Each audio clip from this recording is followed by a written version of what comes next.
Sit on your bed one day and ask yourself, what remarkably stupid things am I doing on a regular basis to absolutely screw up my life? And if you actually ask that question, but you have to want to know the answer, right? Because that's actually what asking the question means. It doesn't mean just mouthing the words. It means you have to decide that you want to know. You'll figure that's out so fast it'll make your hair curl. There's no better pathway to self-realization and the ennoblement of being than to posit the highest good that you can conceive of and commit yourself to it. And then you might also ask yourself, and this is definitely worth asking, is do you really have anything better to do? And if you don't, well, why would you do anything else?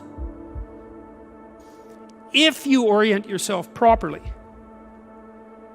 and then pay attention to what you do every day, that works.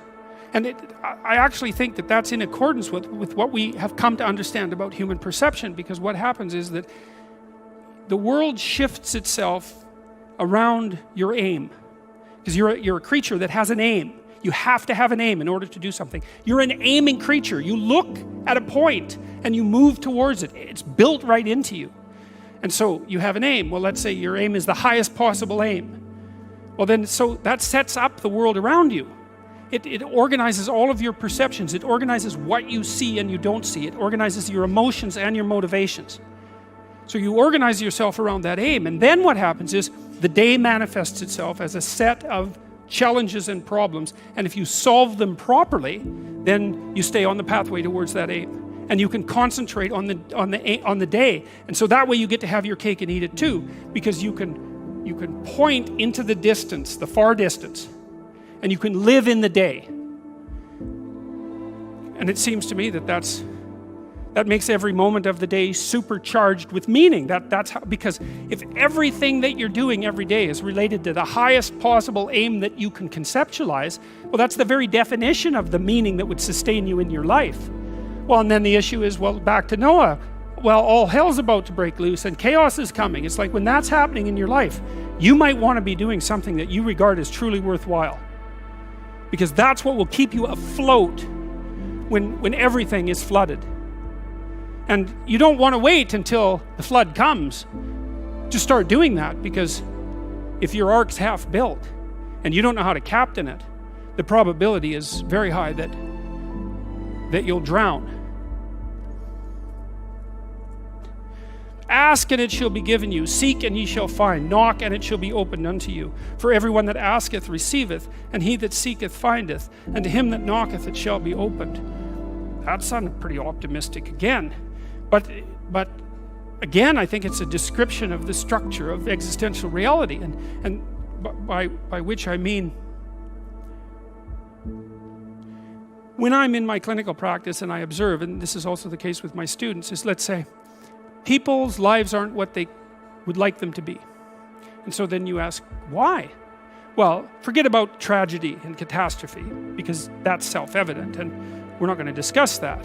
Although the degree to which you bring about your own tragedy is always indeterminate. But I would never say that every terrible thing that is visited on a person is something they deserved. I think that that's a very dangerous presupposition, especially because everyone gets sick and everyone dies.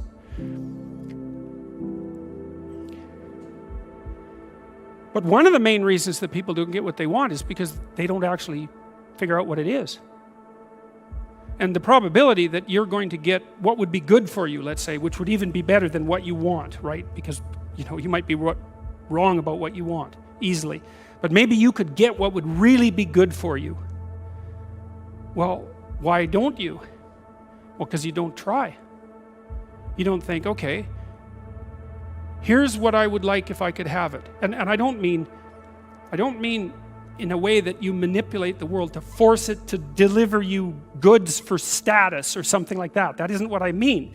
I mean something like, imagine that you were taking care of yourself like you were someone you actually cared for.